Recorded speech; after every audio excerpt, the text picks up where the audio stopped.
Good morning students, MKH video series में आपका स्वागत है। इस वीडियो में हम समानुपात के बारे में पढ़ेंगे। तो समानुपात क्या होता है? ऐसे अनुपात जो बराबर हों उन्हें हम क्या कहते हैं? समानुपात। जैसे हम उदाहरण लें तो हमारे पास A अनुपात B और दूसरा है हमारे पास C अनुपात D। अगर ये हमारे पास दोनों अनुपात बराबर हैं तो ये दोनों अनुपात क्या कहलाएंगे? समानुपात में कहलाएंगे। और इनको लिखने का तरीका क्या होता है? इनको हम लिखते हैं इस निशान से। ये जो 4 पॉइंट लगे हैं, 4 बिंदु लगे हैं, इन्हें हम बोलते हैं समानुपात। इन्हें अगर हमें चेक करना हो तो हम कैसे चेक करते हैं? जो चरम मान हैं, बाहर वाले मान हैं, उनको आपस में गुणा करते हैं और जो बीच वाले मान हैं उनको आपस में गुणा करेंगे तो इनके जो मान हैं वो बराबर आएंगे। कैसे? A को D से गुणा करेंगे तो A गुणा D बराबर होगा B को C से गुणा करने पर, यानी कि क्या आ जाएगा? A गुणा D बराबर B गुणा में C। और इसे अगर हम समझना चाहें दूसरे हिसाब से तो A बटा B बराबर है C बटा D के, तो इनका हम तिरछा गुणा करेंगे तो भी यही सूत्र बन जाएगा। क्या आएगा? A गुणा D बराबर B गुणा C। तो समानुपात में अगर कोई मान है तो उनके चरम मानों को गुणा करते हैं और बीच वाले मानों को गुणा करते हैं तो उन दोनों का जो मान है वो हमेशा बराबर आता है। अब हम इस पर कुछ क्वेश्चंस को सॉल्व करेंगे। तो क्वेश्चन हम किस तरह से सॉल्व करेंगे? पहला क्वेश्चन दिया है इसने, क्या निम्न राशियां समानुपात में हैं? तो हमें कुछ राशियां दी गई हैं, उन्हें हमें चेक करना है कि ये समानुपात में हैं या नहीं है। तो हमें मान दिए इसने। पहला दिया है प्रश्न नंबर 1, क्या दिया है? क्या निम्न राशियां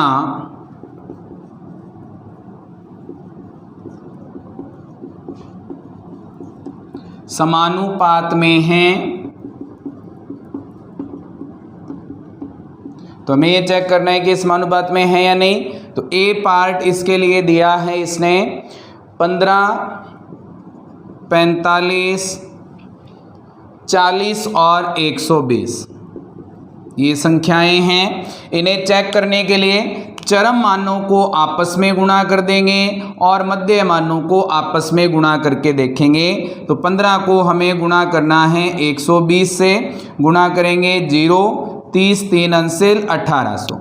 45 को हमें गुणा करना है 40 से, तो यहाँ से हमारे पास 45 को 40 से गुणा करेंगे तो ये भी कितना आ जाएगा? 1800। दोनों के मान बराबर आ रहे हैं, चरम मानों का गुणा और मध्य मानों का गुणा जब बराबर आ जाता है तो ये क्या होंगे? समानुपात में। तो लिख देंगे ये संख्याएं समानुपात में हैं। अगला पार्ट में दिया है बी पार्ट इसने 33, 121। बी पार्ट है हमारे पास 33, 121। फिर है हमारे पास 9 और 96। इन्हें हम गुणा करके देखेंगे चरम मानों को और मध्य मानों को। पहले हम 33 को गुणा करेंगे 96 से। 33 को 96 से गुणा करेंगे, कितना आ जाएगा? 6 3 18 और 1 19। फिर हमारे पास आ जाएगा 9 3 27, 2 बचेंगे, 27 और 2 29, जोड़ेंगे इनको 16 1 अंसिल 10 और 11 1 अंसिल 3, 3168। नेक्स्ट हमारे पास इन दोनों को आपस में गुणा करेंगे। 121 को 9 से गुणा करेंगे, क्या आएगा हमारे पास? ये आ जाएगा 9, 18 1 अंसिल 9 और 1 10, 1089। क्या ये दोनों बराबर हैं? बराबर नहीं है, तो हम लिख देंगे ये समानुपात में नहीं है।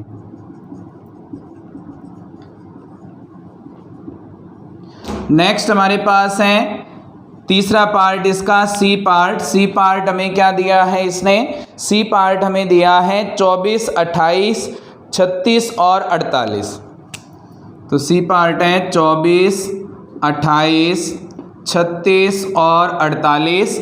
ये संख्याएं हमारे पास हैं। इन्हें हमें चेक करना है कि ये समानुपात में हैं या नहीं। तो इनको आपस में हम गुणा करेंगे और इन दोनों को आपस में गुणा करेंगे। 24 को हमें पहले गुणा करना है 48 से। 48 से गुणा करेंगे, क्या बनेगा? 48 गुणा 24, 4 8 32, हमारे पास बच जाएंगे 3, 16 और 3 19। यहाँ से 16 एक अंसिल, 8 और 1 9, कितने आएंगे 2, 15 एक अंसिल, 10 और 1 11, यह आ जाएगा 1152।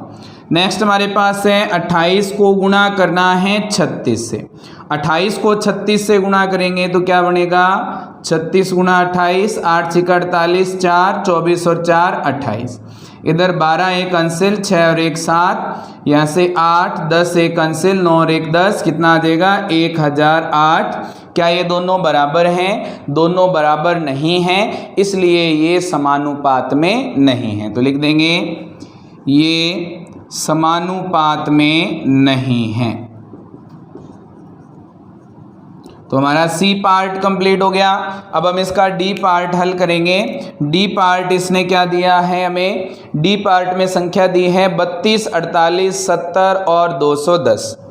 32, 48, 70 और हमारे पास है 210।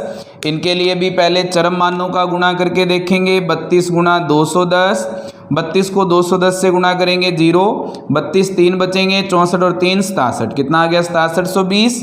फिर हम गुणा करेंगे 48 को 70 से, क्या बनेगा 0, 7 8 56, 5 बचेंगे, 28 और 5 कितने हो जाएंगे हमारे पास 33। क्या है दोनों बराबर हैं? बराबर नहीं है, तो लिख देंगे ये समानुपात में नहीं है। नेक्स्ट हमारे पास है ई पार्ट। ई पार्ट में हमें संख्याएं दी हैं इसने 4, 6, 8 और 12। 4, 6, 8 और 12। यहाँ से चरम मानों को गुणा करके देखेंगे। 4 गुणा 12 कितने हो जाएंगे 48, और मध्य मानों को गुणा करेंगे, ये भी कितना आ रहा है 48। तो ये दोनों बराबर हैं, इसलिए लिख देंगे ये समानुपात में हैं। नेक्स्ट है हमारे पास एफ पार्ट। एफ पार्ट इसने क्या दिया है? एफ पार्ट है हमारे पास 33, 44, 75, 100। 33, 44, 75 और 100। यहाँ से इन्हें गुणा करके देखेंगे तो क्या बनेगा 33 गुणा 100 बराबर आ जाएगा 3300। 44 गुणा 75, 75 को 4 से गुणा करेंगे आ जाएंगे 300। हमारे पास बचेगा 30, 300 और 30 कितने हो जाएंगे 330। दोनों बराबर आ रहे हैं, तो लिख देंगे ये समानुपात में हैं। तो हमारा जो फर्स्ट क्वेश्चन था, पहला प्रश्न, वो कंप्लीट हो गया। अब हम इसका दूसरा प्रश्न हल करेंगे। तो अब सेकंड क्वेश्चन हमें दिया है, इसने क्या दिया है? निम्न में से प्रत्येक कथनों के आगे सत्य या असत्य लिखिए। तो प्रश्न नंबर 2 है हमारे पास, निम्न में से प्रत्येक के आगे सत्य या असत्य लिखिए। तो हमें पहला पार्ट दिया है इसने 16, 24, 20, 23।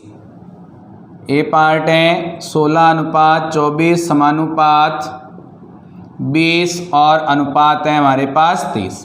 तो हमें ये चेक करना है कि ये सत्य है या असत्य है। तो इनके चरम मानों का आपस में गुणा करके देखेंगे और मध्य मानों का गुणा करके देखेंगे।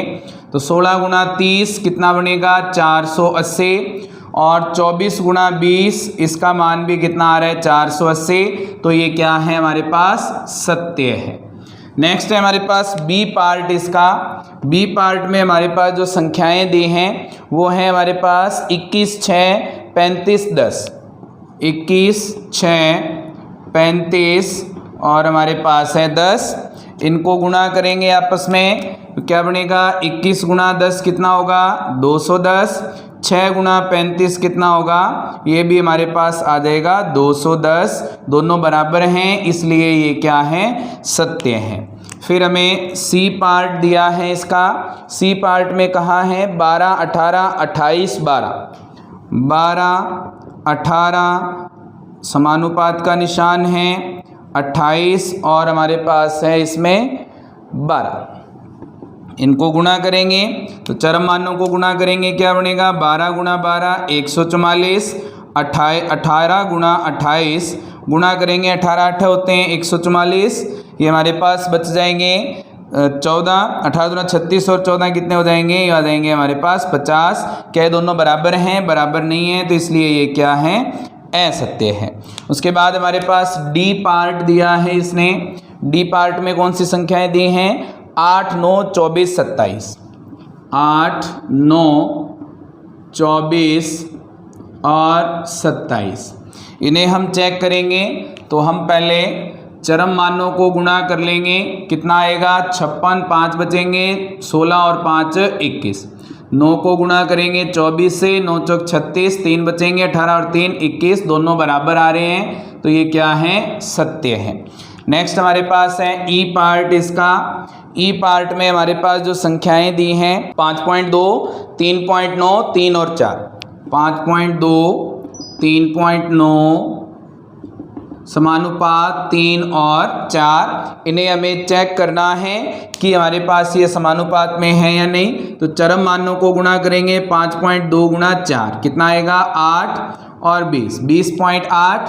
फिर हमारे पास है 3.9 गुणा 3, याद आएंगे 27, 2 बचेंगे, 9 और 2 कितने हो जाएंगे, 11, एक अंक छोड़ के दशमलव आ जाएगा, कितना आ गया, 11.7। क्या ये दोनों बराबर हैं, बराबर नहीं है, इसलिए ये क्या है, असत्य है। नेक्स्ट हमारे पास है एफ पार्ट। एफ पार्ट हमें क्या दिया है, इसने दिया है 0.9, 0.36, 10 और 4। 0.9, 0.36 समानुपात 10 अनुपात 4, ये हमें अनुपात दिए हैं। इन्हें चेक करने के लिए पहले हम 0.9 को 4 से गुणा करेंगे, कितना आएगा, 3.6। फिर हम गुणा करेंगे 0.36 को 10 से, ये भी आ जाएगा 3.6, दोनों बराबर आ रहे हैं, इसलिए ये क्या है, सत्य है। तो हमारा जो दूसरा प्रश्न है वो कंप्लीट हो गया। अब हम इसका तीसरा प्रश्न हल करेंगे।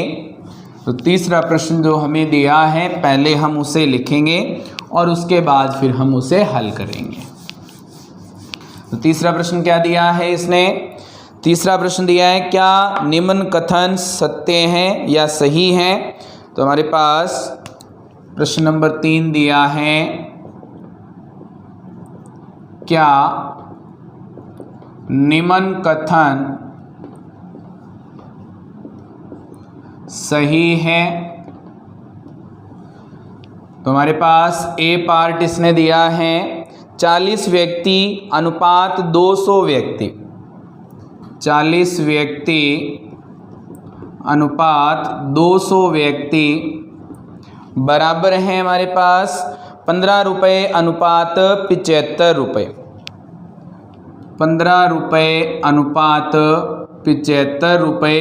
तो इनका हमें अनुपात निकाल कर चेक करना है कि ये दोनों बराबर हैं या नहीं हैं। तो 40 और 200 का अनुपात निकालेंगे पहले हम। 40 अनुपात 200 कितना बनेगा, यहाँ से 40 का भाग चला जाएगा, 200 में कितना आ जाएगा, 1/5। फिर हमारे पास है 15/75, 15 का 75 में भाग चला जाएगा, कितना आ जाएगा, 1/5। दोनों बराबर आ रहे हैं तो हम लिख देंगे सही है। उसके बाद में बी पार्ट हमें दिया है, इसने क्या दिया है बी पार्ट में, बी पार्ट में पूछा है 7.5 लीटर अनुपात 15 लीटर, 7.5 लीटर अनुपात 15 लीटर बराबर है किसके। तो यहाँ पे हमें दिया है 5 किग्रा और 10 किग्रा, 5 किग्रा अनुपात 10 किग्रा। तो क्या बनेगा, इनका अनुपात निकालेंगे तो 7.5 बटा में हमारे पास 15 हैं, ये दोनों कट जाएंगे, क्या बन जाएगा 1/2। फिर है 5/10, ये भी कितना आ जाएगा 1/2, दोनों बराबर आ रहे हैं तो लिख देंगे कि ये क्या है, सही है। नेक्स्ट हमारे पास दिया है इसने 99 किग्रा और 45 किग्रा, सी पार्ट है 99 किग्रा अनुपात 45 किग्रा बराबर हैं इसके, क्या है 44 रुपये और 20 रुपये, 44 रुपये अनुपात 20 रुपये। यहाँ से इसे हल करेंगे तो हमारे पास 99/45 है, दोनों में 9 का भाग जा रहा है, कितना आ जाएगा 11/5। फिर हमारे पास 44:20 है, दोनों में 4 का भाग जा रहा है तो क्या आ जाएगा 11:5, दोनों बराबर आ रहे हैं तो लिख देंगे कि ये कथन क्या है, सही है। उसके बाद में डी पार्ट इसने दिया है। डी पार्ट क्या है हमारे पास, डी पार्ट है हमारे पास 32 मीटर और 64 मीटर, 32 मीटर और 64 मीटर। फिर इसके साथ है बराबर में हमारे पास क्या मान दिया है, बराबर में ये है 6 सेकंड और 12 सेकंड, 6 सेकंड और 12 सेकंड। यहाँ से 32 और 64 का अनुपात कितना आएगा, 32/64, ये बन जाएंगे 1/2। 6 और 12 का अनुपात आएगा 1/2। ये कथन क्या है हमारे पास, सही है। तो डी पार्ट हमारा कंप्लीट हो गया। अब हम इसका ई पार्ट हल करेंगे। तो ई पार्ट हमें जो दिया है उसे लिखेंगे।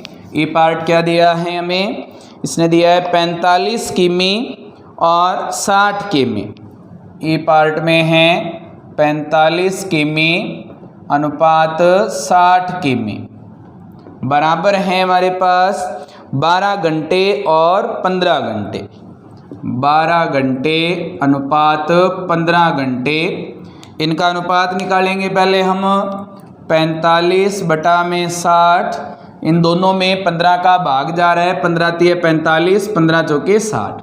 फिर हमारे पास है 12 और 15, 12/15, 3 का भाग जा रहा है दोनों में, क्या आ जाएगा 4:5। क्या ये दोनों बराबर हैं, दोनों बराबर नहीं हैं तो लिख देंगे यह सही नहीं है, सही नहीं है।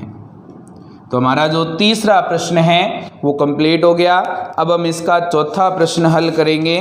तो जो चौथा प्रश्न हमें दिया है वो हम लिखेंगे पहले और उसके बाद हम उसे हल करेंगे। तो चौथा प्रश्न क्या दिया है हमें, चौथा प्रश्न दिया है जांचिए कि क्या निम्न अनुपात, प्रश्न नंबर 4, जांचिए कि क्या निम्न अनुपात समानुपात बनाते हैं।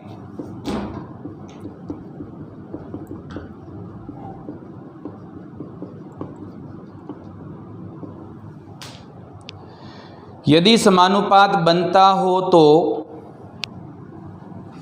यदि समानुपात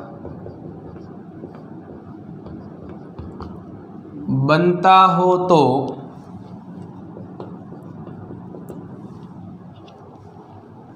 मध्य पद और चरम पद भी लिखिए। मध्य पद और चरम पद भी लिखिए।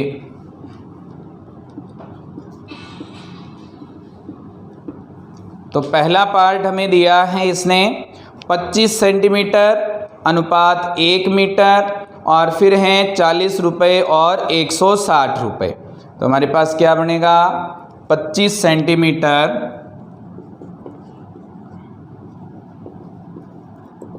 अनुपात 1 मीटर और दूसरा अनुपात हमें दिया है 40 रुपये और 160 रुपये। 40 रुपये अनुपात 160 रुपये। यहाँ से इनका अनुपात निकाल कर देखेंगे। 25 सेंटीमीटर में है, ये मीटर में है तो मीटर को सेंटीमीटर में बदल देंगे और 1 मीटर में कितने सेंटीमीटर होते हैं 100 सेंटीमीटर होते हैं। तो 25/100 कितना आ जाएगा 1/4। फिर हमारे पास दूसरा अनुपात है 40 और 160, इनका अनुपात भी कितना आएगा 1/4। दोनों बराबर आ रहे हैं तो लिख देंगे ये समानुपात में हैं।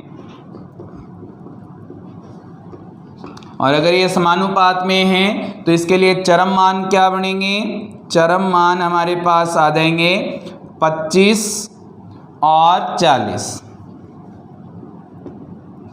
और दूसरा 25 और 160। दूसरा हमारे पास मध्यमान क्या आएंगे, मध्यमान हमारे पास आ जाएंगे, इसमें क्या बनेंगे 100 व 40। ये हमारे पास इसके लिए चरम मान और मध्यमान आ गए हैं। अब हम इसका बी पार्ट हल करेंगे। तो बी पार्ट हमें दिया है इसने 39 लीटर 65 लीटर, बी पार्ट है 39 लीटर अनुपात 65 लीटर, समानुपात है हमारे पास बराबर में दिया है और दिया है हमें 6 बोतल और 10 बोतल और 6 बोतल अनुपात 10 बोतल। यहाँ से हमारे पास जो मान दिए हैं इसने, इनका अनुपात निकाल कर देखेंगे। तो पहले हम 39 और 65 का अनुपात निकालेंगे। दोनों में 13 का भाग जा रहा है, कितना आ जाएगा 13 3 39, 13 5 65। फिर हमारे पास है 6 और 10, इनका अनुपात निकालेंगे। 2 का भाग जा रहा है, कितना आ जाएगा 3 अनुपात 5। दोनों के लिए हमारे पास अनुपात बराबर आ रहा है, तो हम लिख देंगे ये समानुपात में हैं। और अगर ये समानुपात में हैं तो इसके चरम मान क्या आएंगे, चरम मान हमारे पास हो जाएंगे इसके लिए कौन कौन से 39 और 10, 39 व 10। और इसके जो मध्य मान हैं वो क्या बनेंगे, मध्य मान आ जाएंगे इसमें 65 और 6। ये हमारे पास बी पार्ट हल हो गया। अब हम इसका सी पार्ट हल करेंगे। तो सी पार्ट में जो मान दिया है वो लिखेंगे। पहले क्या दिया है इसने सी पार्ट में, 2 किग्रा 80 किग्रा, 2 किग्रा अनुपात 80 किग्रा और 25 ग्राम अनुपात 625 ग्राम, 25 ग्राम अनुपात 625 ग्राम। यहाँ से 2 किग्रा और 80 किग्रा का अनुपात निकालेंगे। 2/80 क्या बनेगा 1/40। फिर हमारे पास 25 ग्राम और 625 ग्राम, इनका अनुपात निकालेंगे तो क्या देगा 1/25। क्या ये दोनों अनुपात बराबर आ रहे हैं, दोनों अनुपात बराबर नहीं है, तो लिख देंगे ये समानुपात में नहीं है।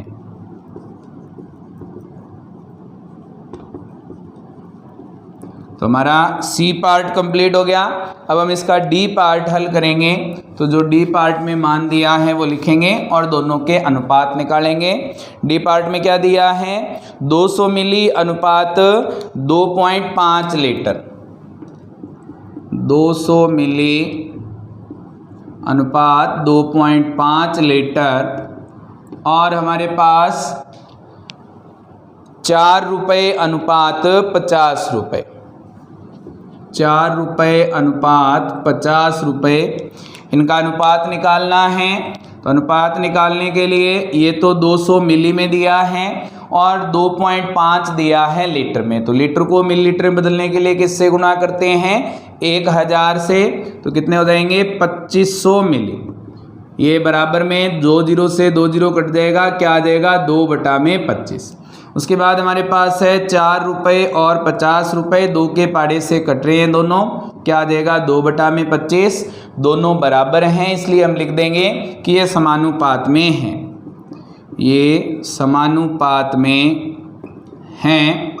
और अगर ये समानुपात में हैं तो इनके चरम मान क्या बनेंगे, चरम मान इसके आ जाएंगे 200 और 50। और इसके मध्य मान क्या बन जाएंगे, मध्य मान हमारे पास आएंगे, इसके लिए 2.5 लीटर था, इसे हमने किस में बदल दिया था 2500 मिली में, तो 2500 व 4, ये हमारे पास इसके मध्य मान आ गए।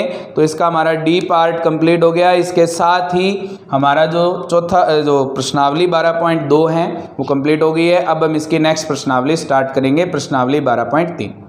तो अब हम इसकी प्रश्नावली 12.3 स्टार्ट करेंगे। तो 12.3 प्रश्नावली के लिए पहला प्रश्न हमें दिया है, क्या दिया है, यदि 7 मीटर कपड़े का मूल्य, प्रश्न नंबर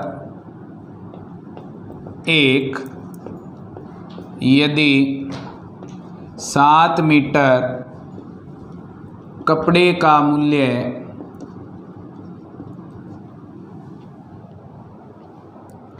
1470 रुपये हो तो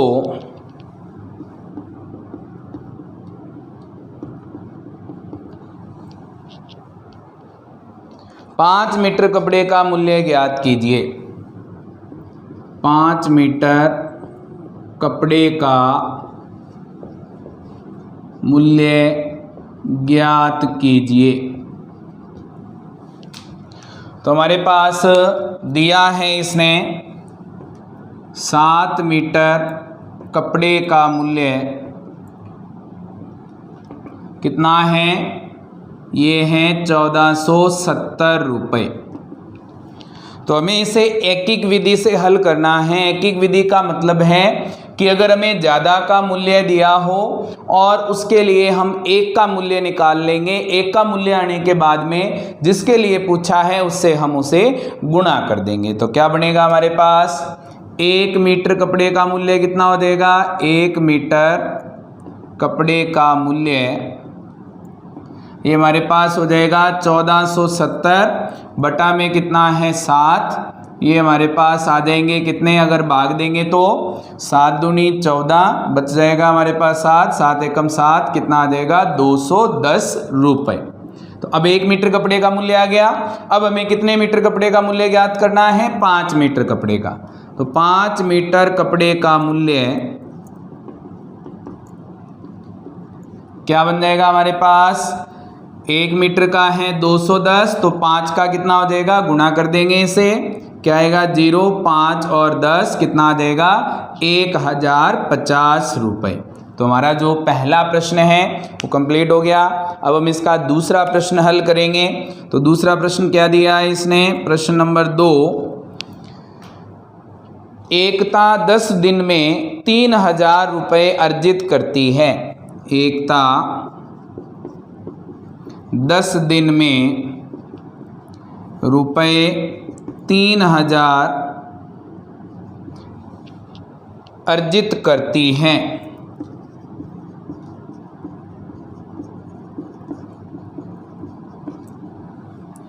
उसके बाद इसने कहा है 30 दिन में वह कितना अर्जित करेगी। 30 दिन में वह कितना अर्जित करेगी।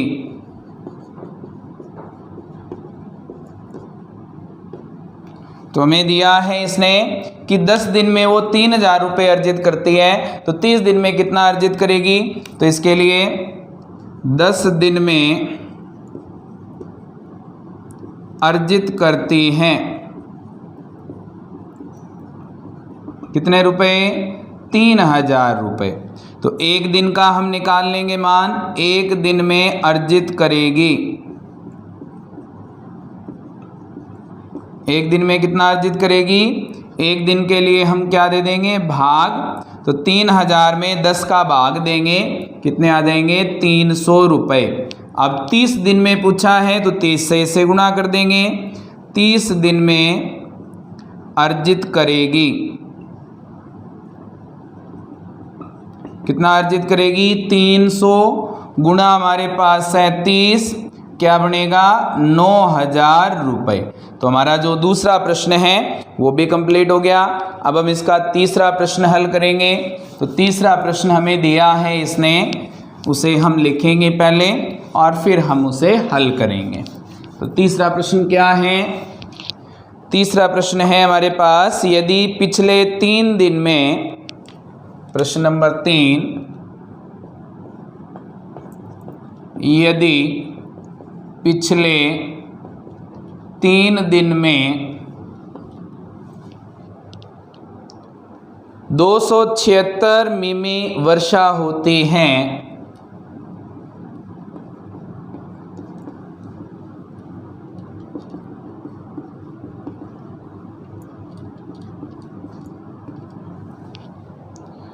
तो 1 सप्ताह में कितने सेमी वर्षा होगी।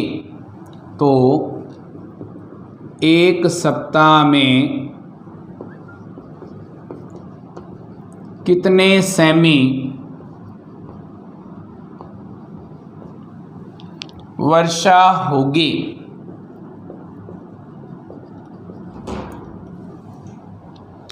यह मानते हुए कि वर्षा उसी गति से हो रही है। यह मानते हुए कि वर्षा उसी गति से हो रही है। तो हमें दिया है इसने कि 3 दिन में 276 मिमी वर्षा होती है। तो एक दिन के लिए वर्षा हम निकाल लेंगे। जब ज़्यादा का मान दे के एक का पूछता है तो हम भाग करते हैं। तो क्या बन जाएगा, 3 दिन में वर्षा होती है। कितनी वर्षा होती है, 276 मिमी। एक दिन में वर्षा होगी, कितनी वर्षा होगी एक दिन में, 276 बटा में हमारे पास है 3। कितना आ जाएगा, 3 का भाग देंगे तो 9 तिया 27 और 3 दूनी 6, कितना आ जाएगा 92 मिमी। अब इसने कहा है कि एक सप्ताह में कितनी वर्षा होगी। एक सप्ताह में कितने दिन होते हैं, 7 दिन। 7 दिन में वर्षा होगी कितनी, 92 गुणा 7, 7 से गुणा करेंगे 14, 1 अंशेल 63 और 1 कितने हो जाएंगे 64, 644 मिमी। और 644 मिमी है, इसे हम सेमी में बदलेंगे तो हमारे पास 10 का भाग चला जाएगा इसमें, तो ये सेमी में आ जाएगा। 10 का भाग देंगे कितना आ जाएगा, 64.4 सेमी। तो हमारा जो तीसरा प्रश्न है वो कंप्लीट हो गया। अब हम इसका चौथा प्रश्न हल करेंगे। तो चौथा प्रश्न जो हमें दिया है उसे पहले हम लिखेंगे और उसके बाद फिर हम इसे हल करेंगे। तो चौथा प्रश्न क्या दिया है इसने, चौथा प्रश्न दिया है 5 किग्रा गेहूं का मूल्य 91.50 रुपये है। प्रश्न नंबर 4, 5 किग्रा गेहूं का मूल्य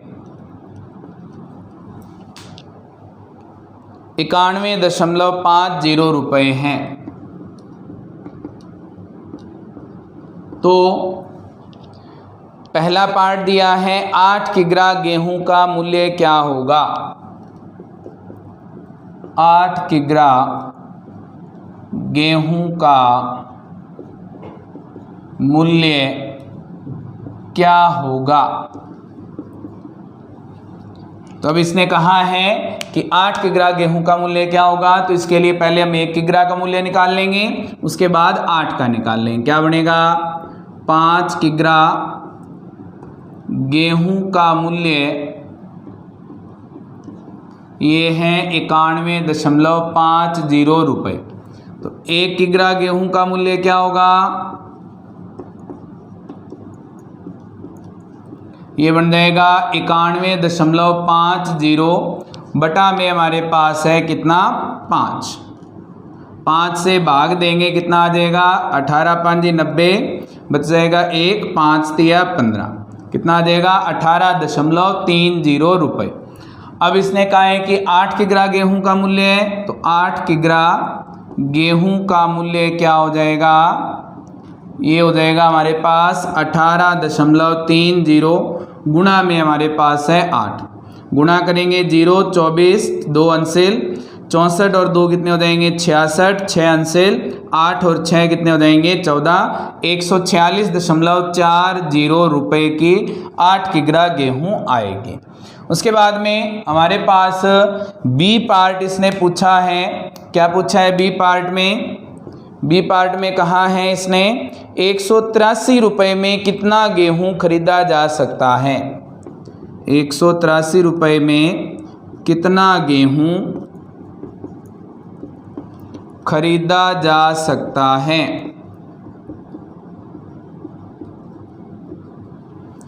तो हमें दिया है 5 किग्रा कितने में खरीदते हैं, 91.50 रुपये में। तो हम 1 रुपये में गेहूं निकाल लेंगे कि कितना आएगा, तो हमारे पास 91.50 रुपये में गेहूं आता है। कितना? 5 किग्रा। 1 रुपये में कितना गेहूं आएगा? गेहूं आएगा कितना? 5/91.50 किग्रा। उसके बाद में कितने रुपए में पूछा है? 183 रुपये में। तो 183 रुपये में गेहूं आएगा। कितना आएगा गेहूं 183 रुपये में? याद आएगा 5/91.50 गुणा में हमारे पास है 183। यहाँ से 91.50 का भाग देंगे 183 में, तो ये मान आएगा हमारे पास 2। 2 को 5 से गुणा करेंगे, कितना आ जाएगा हमारे पास? 10। तो कितनी गेहूं आएगी 183 रुपये में? 10 किग्रा गेहूं आएगी। तो हमारा जो बी पार्ट है वो कंप्लीट हो गया। इसके साथ ही चौथा प्रश्न हमारा कंप्लीट हो गया। अब हम इसका 5वां प्रश्न हल करेंगे। तो 5वां प्रश्न जो हमें दिया है उसे पहले हम लिखेंगे, उसके बाद हम इसे हल करेंगे। तो 5वां प्रश्न क्या दिया है इसने? पिछले 30 दिनों में तापमान 15 डिग्री सेल्सियस गिरता है। प्रश्न नंबर 5 दिया है, पिछले 30 दिनों में तापमान 15 डिग्री सेल्सियस गिरता है। यदि तापमान की गिरावट इसी गति से जारी रहे, यदि तापमान की गिरावट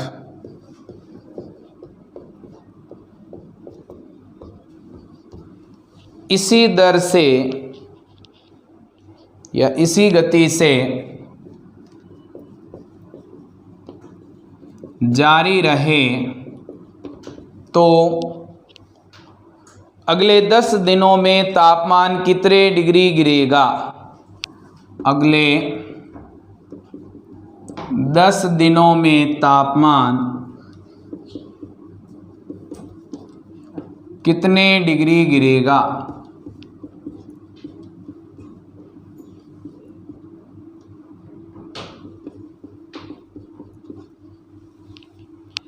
तो हमें कहा है इसने 30 दिनों में तापमान कितना गिरता है? 30 दिन में तापमान